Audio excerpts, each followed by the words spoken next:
The entire station fell silent the moment the German Shepherd lunged, claws scraping across the snowy platform as Alder barked furiously at a young, pregnant woman standing near the arrival gate. Maris Linnell staggered back, clutching her swollen belly, fear flooding her pale face. "Please, stop him," she cried, voice breaking in the icy air. Passengers gasped. Security froze. Panic swept across Northfall Junction like another storm rolling in. "Ma'am, don't move!" Rowan Eldridge shouted, fighting to hold Alder's leash as the K9 pulled harder, desperate, frantic, like danger itself had stepped into the station. "Why is he doing this? I didn't do anything," Maris pleaded, but Alder's instincts only intensified. He wasn't angry. He was warning them. Minutes later, when the truth beneath that knitted coat was finally revealed, every soul in that frozen station realized the dog hadn't attacked a woman. He had saved her life from a deadly secret no human eye could detect. Before we begin, don't forget to like, share, and subscribe. And tell me, where are you watching from? Let me know in the comments. Snow swirled like pale ash around Northfall Junction, the International Mountain Railway station wedged between frozen ridges near the U.S.-Canada border. Inside the cavernous hall, heat struggled against the winter air, leaving a haze of frost clinging stubbornly to the tall glass panes. Rowan Eldridge walked his patrol route with the weary discipline of a man who had long ago traded comfort for duty. In his late 30s, Rowan carried a rugged, wind-carved look, a narrow face built of sharp lines, a trimmed but uneven beard darkened with mountain dust, and eyes of solemn steel gray that rarely revealed emotion. Years earlier, a disastrous rescue attempt during a rockslide had cost him a teammate, an event that hollowed part of him and left behind a quiet, instinctive distrust of certainty. That loss had carved him into someone who spoke little, observed everything, and never underestimated danger. His partner trotted beside him with the confidence of an animal who understood both the weight of his role and the rhythm of Rowan's stride. Alder, a 5-year-old German Shepherd, bred from a long line of mountain K9s, carried strong shoulders, a thick winter coat mottled in deep browns, and alert amber eyes that flicked at every scent and shuffle. Though imposing in size, he had the gentle patience of a creature who knew children often reached for him with sticky hands and naive affection. Rowan trusted Alder more than he trusted most people, because Alder never hesitated, never lied, never let emotion cloud judgment. They moved through the station while the storm outside worsened, shaking flakes loose through the narrow gaps of the entrance doors. Travelers huddled in coats, shoulders tense, boots squeaking over the wet marble floor. The aroma of burnt train station coffee drifted through the air, mixing with cold metal, suitcase wheels rattling, and the occasional voice reading departure boards with growing frustration. Rowan scanned the hall, noting details the way some men read maps, who avoided eye contact, who clutched luggage too tightly, whose gait carried hidden injury or stress. His mind drifted to the avalanche victim from years ago, the moment he misjudged the snow shelf by seconds. That memory lived inside him like a bruise that never healed, a reminder that mistakes traveled fast in cold, quiet places. He tightened his grip on Alder's leash. "Easy, boy," he murmured. Though Alder wasn't misbehaving, Rowan simply needed to hear his own voice, to anchor himself. Then Alder froze. His tail stiffened, his muscles tightened as though the air itself had changed shape. His nose twitched once, twice, then lifted, locking onto something invisible yet unmistakable to him. Rowan halted, instinct sharpening. "What is it?" he whispered. The dog ignored him. Across the far end of the hall, framed by swirling snow still clinging to her coat, a young woman stepped into the station. She moved with the hesitant grace of someone unsure whether she was welcome in the world she had just entered. Maris Linnell, in her late 20s, carried a delicate, almost fragile appearance. Narrow shoulders tucked beneath a thick knitted coat of faded plum, long hair the color of chestnut honey falling in cold, stiffened waves around her face. and pale skin with a faint natural flush from winter's bite. Her eyes, a muted hazel, held the distant gloss of fatigue, perhaps physical, perhaps something lonelier. She walked carefully, each step small and controlled, as if afraid of drawing attention. Beneath her coat, her dress curved around a prominently swollen belly, the kind of shape that suggested the heavy, measured steps of someone months deep into pregnancy. But there was something odd about the way she held herself, not unsteady, not pained, but calculating, as though she were mimicking the posture of a pregnant woman rather than truly feeling the weight of life inside her. In her arms, she clutched a paper bag decorated with pastel drawings of baby clothes and tiny toys. It crinkled sharply every time her fingers tightened around it. Alder took a step forward, then another. A low, rumbling growl swelled from deep within his chest. Rowan's pulse quickened. He had seen Alder warn of explosives with less intensity. "Alder, heel," he commanded, but the dog didn't obey. He planted his paws firmly as if bracing against wind, eyes locked on Maris with an urgency that made Rowan's skin prickle. Maris approached the ticket gate, her face pale under the fluorescent lights. She brushed snow from her hair with a trembling hand. When the gate attendant asked for her ticket, her voice cracked slightly, not from fear, Rowan thought, but from strain, like someone who had cried in silence not long before. But Alder was beyond reasoning now. With sudden force, he pulled the leash so violently, Rowan's boots scraped against the floor. The dog lunged, barking sharply, echoing across the high ceiling, sending a ripple of panic through the hall. Passengers gasped. Someone stumbled backward. A child yelped and clung to his mother. Maris turned her head sharply toward the sound, her eyes widening in alarm. Not innocent confusion, Rowan noted, but something deeper, almost pleading, mixed with dread.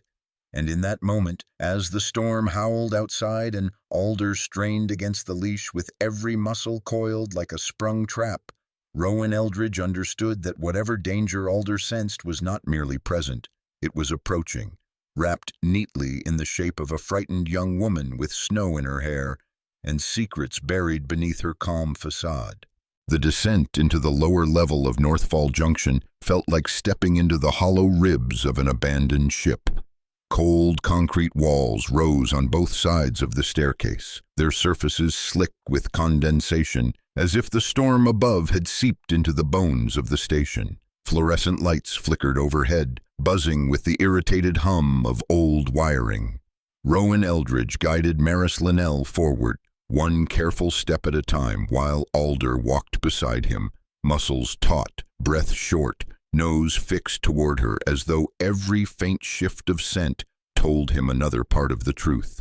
Maris trembled violently, though Rowan couldn't tell if it was from the frigid air or from something deeper buried inside her. Up close, she appeared even more fragile than she had in the main hall, her chestnut-brown hair clinging damply to the sides of her face, her pale skin graying at the edges as though fear drained its color. Her hazel eyes darted nervously from wall to wall, but never stayed long on Rowan's. She hugged the paper bag against her stomach, fingers gripping it with such tension the handles nearly tore. "Please," she whispered, her voice thin, "I'm just trying to get home." Rowan said nothing. Words he'd learned often interfered with what instinct told him, and right now instinct told him Alder wasn't wrong. As they entered the basement examination room, the atmosphere shifted. The space was narrow and rectangular, lit by a single overhead lamp with a yellowed glow.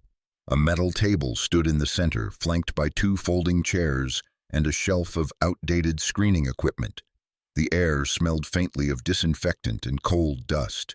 Waiting for them was Officer Marnie Calhoun, one of the station's junior security personnel. She was in her mid-20s, short and wiry, with freckles scattering across her nose and a ponytail of sandy blonde hair pulled tight under her cap. Her personality was practical and upbeat, but tonight her posture stiffened when she saw Rowan's expression. She knew better than to take Alder's agitation lightly. "Is this the woman?" Marnie asked, voice quiet. "She came through the main hall," Rowan replied. "Alder reacted before she even reached the gate." Marnie glanced at the German shepherd, whose amber eyes were locked unblinking on the curve of Maris's stomach. "All right, let's start with a quick scan." But Maris suddenly backed away, pressing herself against the wall. No, I don't want, please. I'm not hiding anything, I swear." Rowan raised a placating hand. "We're going to keep this simple. A metal detector, a quick look through your bag. Then, if everything checks out, you'll be on your way." Maris nodded, but the movement was unsteady, her breathing shallow. Something about her didn't ring true, and Rowan wasn't sure if it was deception or sheer terror. Alder circled her again, slower this time, each paw placed with deliberate tension. His nostrils flared as he traced an invisible perimeter around her. When Maris shifted her weight, a faint metallic clink came from beneath her knitted coat. Rowan froze. That wasn't jewelry, that wasn't a zipper, that was something hidden. He exchanged a look with Marnie, who retrieved a handheld scanner from the wall. The device hummed as she approached Maris. Alder pressed forward, ears pinned, tail rigid. Warning. The scanner passed over Maris's arms. Nothing. Over her right side. Nothing. But when the device hovered a few inches from her abdomen, Alder let out a sudden bark, sharp and desperate, so forceful it made Marnie jump. The scanner, however, remained silent. No beeps, no alerts, no warnings. Maris clutched her stomach with both hands, as if protecting something delicate, and Rowan noticed the tremor in her wrists. Her breath escaped in a shallow gasp. Sweat beaded across her forehead despite the freezing cold that seeped into the room. "I can't," she started, but her voice collapsed under its own fear. Rowan stepped closer, lowering his tone. "Maris, is there something we should know?" Her lips parted, and for a fraction of a second it seemed like she might speak, confess, deny, beg, but the moment shattered when she suddenly doubled over. Her knees buckled. The paper bag slipped from her grasp and landed on the floor with a soft thud, spilling a stuffed bear and a tiny pair of baby mittens. Maris crumpled into Rowan's arms, her face drained of color. "It hurts," she whispered. It wasn't supposed to activate." Rowan felt a jolt of alarm. "Activate what?" But she didn't answer. Her body trembled violently, her breath coming in ragged bursts. Her hands pressed desperately to her belly, as though trying to hold something inside. Alder whined, a sound Rowan rarely heard from him, circling them with frantic urgency. The dog pawed at the floor, then at Rowan's boot, as if urging him to hurry, to act, to understand. "Call the medic," Rowan ordered. Marnie was already running for the intercom. Rowan eased Maris into the metal chair. Her hair fell in damp strands across her cheeks, and her hazel eyes glazed over with a mix of pain and panic. The knitted coat shifted, and Rowan noticed the outline beneath it. Too angular, too structured for a pregnant belly. Something was under there, something rigid, something she hadn't put on willingly. Maris gasped again, her voice cracking. "I didn't want this." Alder pressed his nose near the hem of her coat, then jerked back with a soft whine of distress, tail curling low. Whatever he smelled wasn't just dangerous, it was worsening. Footsteps pounded in the hallway, the medic arriving, a tall man with broad shoulders and a neatly trimmed beard peppered in gray, carrying a small emergency case. His nameplate read Elias Ward, a paramedic known in the station for his calm efficiency and gentle bedside manner. "What happened?" Elias asked. "Severe abdominal pain," Rowan replied, "and something's off with her condition." Elias knelt beside Maris, his deep-set blue eyes scanning her face with practiced focus. He placed 2 fingers on her wrist, frowning at the thready pulse. "She's crashing. We need to get her to the infirmary upstairs. Now." As he fastened a portable monitor around her arm, he brushed against her coat and paused. His brow creased. "There's something rigid under here," he said quietly. Rowan nodded. "I heard metal earlier." Elias tightened his jaw. "Then we don't have time." Alder barked once, urgent, insistent. Elias and Rowan lifted Maris together, her head lolled, breaths shallow and uneven. The stuffed bear on the floor stared back from button eyes, looking painfully innocent compared to the panic now gripping the room. As they carried her out of the basement and up toward the storm-lit stairwell, Rowan felt Alder brush tightly against his leg, as if guarding every step. Whatever secret lay beneath Maris Linnell's knitted coat was no longer just a suspicion. It was becoming a threat, one that had already begun to break. The underground corridor that linked Northfall Junction to the mountain town medical outpost stretched ahead like a narrow artery carved through stone. Emergency lights glowed in faint amber along the ceiling, casting long, trembling shadows on the concrete. Rowan Eldridge moved with urgency, his boots striking the floor in sharp, echoing rhythms as he and paramedic Elias Ward pushed the stretcher forward. The frigid air bit at Rowan's cheeks, but sweat still gathered beneath his collar, a sign of how fast everything had escalated. Maris Linnell lay on the stretcher, her chestnut hair plastered against her temples, her skin now nearly white except for the faint bluish tint forming around her lips. Her hazel eyes fluttered open only in brief, frightened slivers. Her breaths came shallow and uneven, each one trembling through her slight frame. The swollen curve beneath her knitted coat rose and fell in an irregular pattern, wrong, artificial, and now dangerous. Alder stayed inches from the right side of the stretcher, tail low, ears pinned so tightly backward they formed straight lines along his skull. The 5-year-old German shepherd normally moved with disciplined grace. Now he paced with frantic energy, nails tapping against the concrete. Every few seconds he let out a short, urgent whine, as if counting down time that humans could not see. Elias Ward, tall and broad-shouldered with a steady maturity reflected in the gray threaded through his beard, kept checking Maris's pulse as they moved. His blue eyes were focused, jaw tense.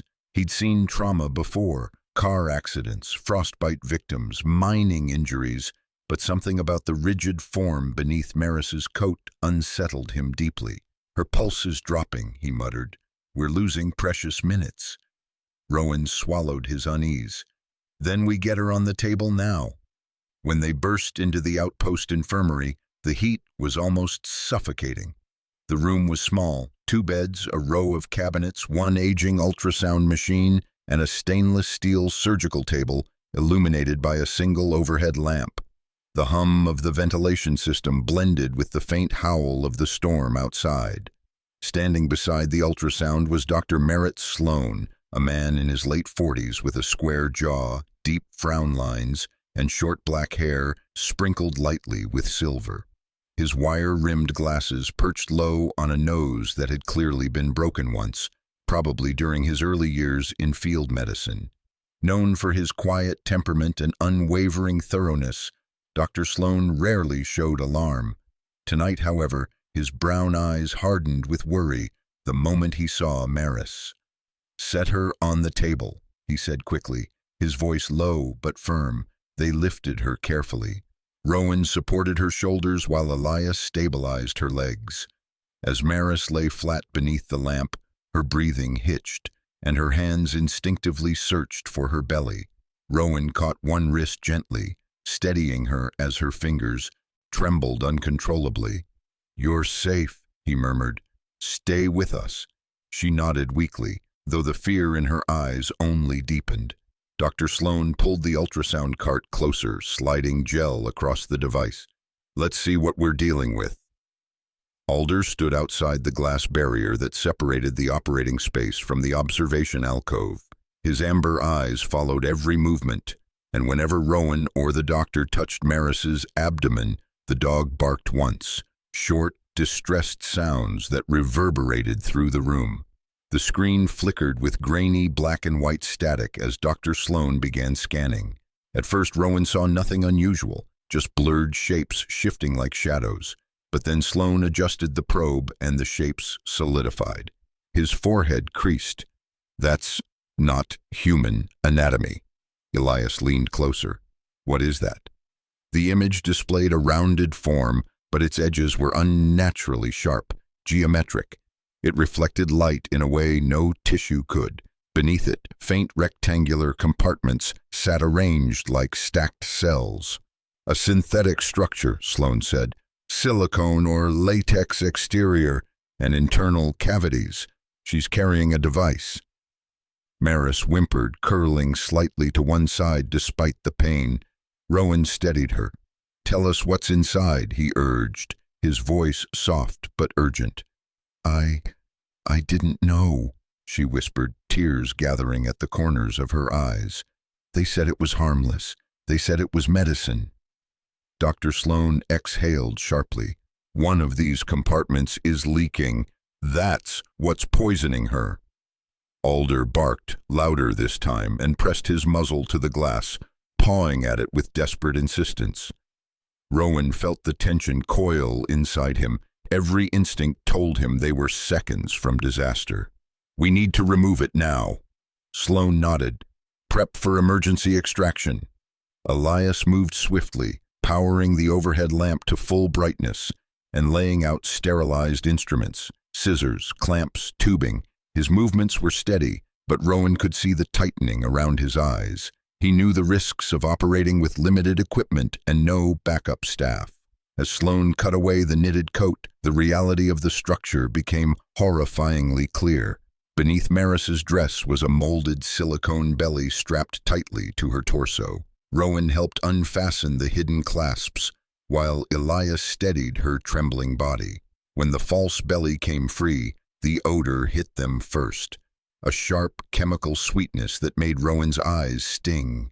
Inside the silicone shell were multiple small cylinders sealed with metallic caps. One had cracked along the edge, its contents forming a thin, iridescent sheen across the inner lining. "Narcotics," Sloane said grimly. "Liquid form, highly concentrated." He lifted the cracked container with forceps.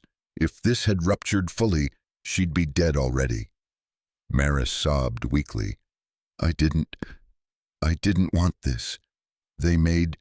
Rowan felt the truth in her voice, raw, trembling, unpolished by manipulation. Whatever she had carried, she hadn't carried by choice.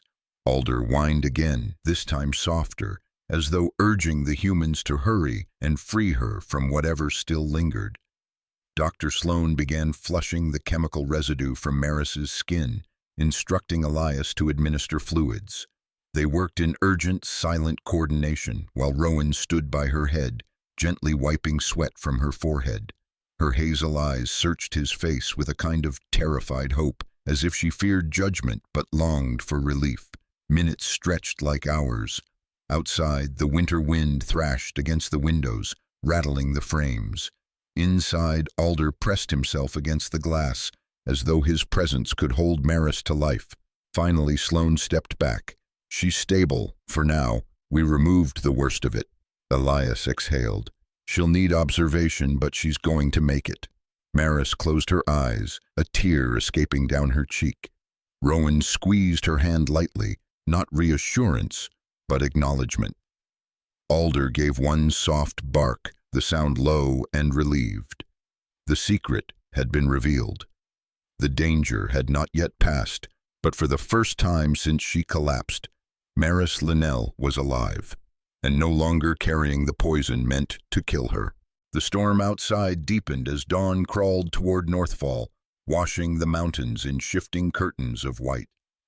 Inside the tiny infirmary room, the heater hummed weakly against the cold, casting a warm glow over Maris Linnell as she lay recovering. Her chestnut hair, still damp with perspiration, clung softly to her temples. Her hazel eyes opened with a fragile clarity, reflecting both relief and guilt.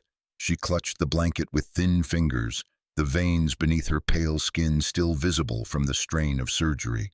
Rowan Eldridge sat beside her, his rugged features softened by the lamplight. The deep-set lines around his gray eyes hinted at exhaustion, both physical and emotional, but his attention remained steady, focused entirely on her. Alder lay curled at his feet, the 5-year-old German shepherd, keeping a vigilant watch, ears shifting with every faint sound from the hallway. When Maris spoke, her voice trembled like a thin wire in cold wind. "I need to tell you everything," she whispered. before it's too late." Rowan leaned forward. "Take your time," but she shook her head. "No, they'll be here soon." Alder lifted his head, sensing the shift in tension. Maris swallowed hard, her breath hitching. "I'm a single mother," she said. "My boy, Bram, he's 5. Dark curls, gentle eyes. He cries when I leave for work." Her voice cracked, and she wiped at her cheek with the back of her hand. "We were staying in a cheap room in Frostgate City, barely surviving." Rowan listened in silence. He knew better than to break a confession with pity.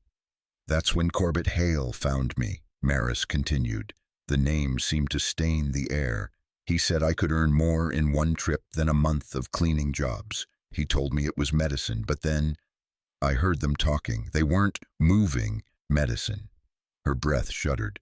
They were moving liquid narcotics, hidden in these fake pregnancies.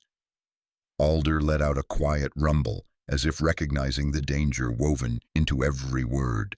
Maris continued, her hands twisting the blanket. "When I tried to back out, he put a phone on the table, showed me a picture of Bram walking home from school, alone. They said if I didn't finish the trip, he'd disappear." Her voice collapsed, barely audible. "I couldn't risk it." The room fell silent except for the distant pound of snow against the window. Rowan felt a cold heaviness settle in his chest.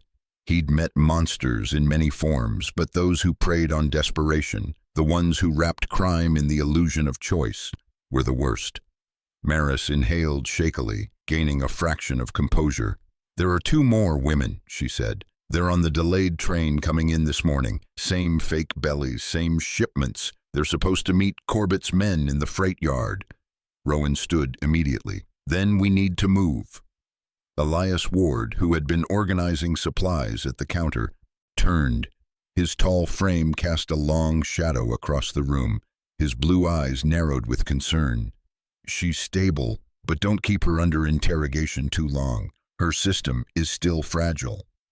Rowan gave a brief nod, then glanced to Alder. The dog rose instantly, posture shifting from guardian to hunter, alert, ready. They left the infirmary and stepped back into the tunnel that led toward the station. A gust of cold air slid across Rowan's face as soon as they reached the far end. Snow whipped into the loading docks, carried by an unforgiving wind that shrieked along the roofline. By the time the delayed train crept into Northfall Junction, the sky had shifted from pitch black to muted steel blue. Lanterns along the platform flickered in the wind, their yellow halos trembling on the snow-streaked ground. Passengers spilled onto the platform in a huddled wave of coats, scarves, and hurried footsteps. Rowan scanned the crowd, his gaze sharp. The bitter cold stung his cheeks, but he ignored it. Alder trotted beside him, nose low, tail straight, amber eyes shifting through the stream of strangers. Then Alder froze. His ears shot forward, body stiffening with absolute focus. Rowan followed the dog's gaze. 2 women had emerged from the crowd, walking close together, their coats puffed from insulation, each with her hands cradling a heavily swollen belly. The first woman was tall, with dark auburn hair coiled beneath a wool hat, her skin pale and angular. She walked with a deliberate slowness, as though memorizing every step before taking it. The second was older, her graying black hair tied in a loose bun. Her face was softer, rounder, with deep-set lines around her eyes that hinted at long years of fatigue. Alder moved. One deep, resonant bark, then another. Passengers startled, stepping aside as the dog advanced toward the women, Rowan keeping close behind him. "Ma'am." The taller woman stopped abruptly, eyes widening beneath the brim of her hat. The older woman clutched her belly more tightly, panic flashing across her features. "Northfall Security," Rowan called, voice firm. "Please remain where you are." But panic made people reckless. The younger woman tried to slip sideways into the crowd. Alder lunged in front of her, blocking the path with precision only a trained canine could manage. She froze, breath shallow. That was when Rowan saw the fear, not guilty fear, but the same fear Maris had worn, the fear of someone trapped. Meanwhile, across the platform, near the freight entrance, a different sound cut through the storm. the scrape of a wooden crate dragged across ice. Rowan whipped his head toward the freight yard. There, half shrouded by blowing snow, a man in a long black overcoat, its fur-lined collar turned up, stood beside a crate marked medical supplies. He wore a dark fedora that cast a sharp shadow across a gaunt face lined with deep, rigid grooves. Corbett Hale. Rowan had never seen him in person, but he recognized the cold authority in the man's posture instantly. Hale's eyes were sharp and hooded, the eyes of someone who'd learned long ago that cruelty required no expression. His jaw was narrow, clean-shaven, and stiff, as if clenched around secrets. A dock worker approached him, young, thin, wearing a station jacket. Before the worker could speak, Hale shoved him violently toward the slick rails. Rowan shouted, "Alder!" The German Shepherd bolted across the platform like a streak of brown lightning.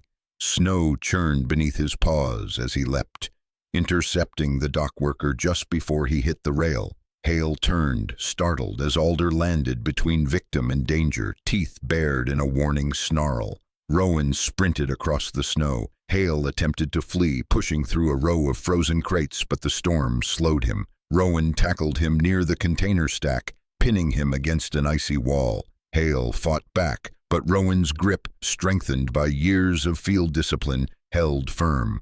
Within moments, backup security arrived. The women were escorted safely away. Alder returned to Rowan's side, chest rising in sharp, controlled breaths. The snowstorm roared around them, but the danger had passed. Corbett Hale was in custody. The smuggling chain had snapped. And Alder, once again, had been the one to turn instinct into salvation. Morning crept slowly over the frozen mountain range, pulling thin streaks of pale blue across the sky like delicate brushstrokes from a weary hand. The storm had exhausted itself in the night, leaving Northfall Junction blanketed in pristine snow that glowed faintly under the newborn light. Smoke drifted from the station chimney in soft curls, rising into the cold air as if releasing the last breaths of chaos the night had held. Rowan Eldridge stepped out onto the platform, boots sinking into the untouched snow. The rugged lines of his narrow, sharp-edged face seemed gentler under the sky's softening hue. The exhaustion of the previous night clung to him in faint shadows beneath his gray eyes, but there was something else there too, quiet reflection, the solemn kind that came only after witnessing life teetering on the edge and pulling itself back. Beside him walked Alder, the 5-year-old German Shepherd, whose thick winter coat rippled with each steady breath. The dog's posture was calm now, his tail hanging in a loose, relaxed sway. His amber eyes scanned the quiet station, not with the intensity of a hunter, but with the calm attentiveness of a guardian satisfied that danger had passed. The prints he left in the snow formed a trail beside Rowan's, as though the two shared a single path carved by instinct and trust. News had spread faster than the storm clouds could travel. By sunrise, local stations were already broadcasting headlines. K9 unit uncovers hidden trafficking scheme. Hero dog saves woman from lethal smuggling device. The names on every reporter's lips were Rowan Eldridge and Alder, though Alder's name was spoken with more affection and awe, as if the townspeople instinctively knew the true heart of the story beat inside the chest of that loyal canine. Inside the small-town shelter where Maris Linnell had been transported after surgery, warmth radiated from a wood-burning stove. Frost clung to the edges of the window panes, framing the room in thin silver lace. Maris sat propped up on a cot near the window, her chestnut hair brushed smooth now, though fatigue still lingered in her pale features. Her hazel eyes sharpened the instant the door opened, and a small boy rushed in. "Mom!" 5-year-old Bram, with his mop of dark curls and oversized winter coat, sprinted across the room. His cheeks glowed pink from the cold, his small boots leaving drops of melted snow with every hurried step. Maris opened her arms, pulling him close. Her thin fingers trembled as they pressed into his back, as though needing proof he was real and safe. Tears traced quiet lines down her cheeks, not of pain this time, but of relief so deep it shook her. Elias Ward, the paramedic whose steady hands had helped save her life, stood politely near the doorway. His tall frame, clad in his dark medical jacket, seemed to soften as he watched the reunion. There was a gentleness in his blue eyes that Rowan had noticed even during the chaos of the night, a gentleness shaped by years of saving lives in lonely mountain outposts where loss was often a step away. Rowan stepped in behind him, Alder trotting at his side. Bram, noticing the dog, paused in his mother's embrace. His large, curious eyes widened. "Is that him?" the boy whispered at Don. "The dog who saved you." Alder approached slowly, as if understanding the fragility of the moment. He lowered his head, tail wagging softly. Bram stretched out a hesitant hand and touched the thick fur between Alder's ears. The dog stayed perfectly still, accepting the contact with the calm dignity of a creature who didn't need praise to understand his worth. Rowan watched quietly, a faint smile tugging at the corners of his mouth. For all his years dealing with danger, fear, and regret, moments like this reminded him why he still wore the badge, why he still walked the tracks and tunnels even when memories of his failed rescue weighed on him like unfalling snow. When Bram looked up at him and asked again, voice soft with wonder, "Did he really save my mom?" Rowan's smile deepened. "He did," Rowan said, "more than any of us." Alder blinked slowly, almost shyly, as if the praise was an unfamiliar language he wasn't sure he deserved. Later that afternoon, when the sky had cleared to a gentle silver and the mountain wind calmed to a low whisper, Rowan and Alder returned to the steps outside the station. The snow had stopped falling, leaving the world washed clean. Sunlight scattered across the peaks, brushing everything with a thin gold sheen. Rowan sat on the wooden step, leaning forward with his elbows on his knees. He removed one glove, running a bare hand over Alder's thick winter coat. The dog settled beside him, legs tucked neatly beneath his body, head resting against Rowan's thigh. "You know," Rowan said quietly, voice barely louder than the wind, "you don't see wrong or right the way we do." Alder's ears twitched. "You don't care about criminals or innocent people. You only see danger and people who need saving." Rowan's voice softened, his eyes drifting toward the tracks stretching into the pale distance. "Maybe that's what makes you better than the rest of us." Alder gave a slow blink, then pressed his head more firmly against Rowan's knee. No words, no ceremony, no need, just two companions resting in the quiet after a storm, bound by trust, by instinct, and by the understanding that their work wasn't about glory, but about lifting people from the darkness others pushed them into. Far above them, the mountain's icy crown sparkled under the setting sun. And in that cold, serene world, a German shepherd reminded anyone who cared to notice that not all heroes carried badges or weapons. Some simply walked on four steady paws, sensing the world in ways humans never could, and barking only at the one moment that meant the difference between life and death. Sometimes in the quiet hours before dawn, when the world feels cold and heavy, God sends his miracles in forms we never expect. Not in thunder nor in great signs, but in the steady heartbeat of a loyal dog, in the courage of a weary mother, and in the quiet strength of ordinary people who refuse to look away when someone needs saving. What happened in Northfall wasn't just the work of a brave K9 or a determined officer. It was a reminder that God still moves gently through this world, guiding us, whispering to us, nudging us toward compassion when danger hides in plain sight. And maybe that's the message we often forget in daily life, that miracles don't always shine. Sometimes they simply breathe beside us, walk on four paws, and bark at the exact moment needed to change a destiny.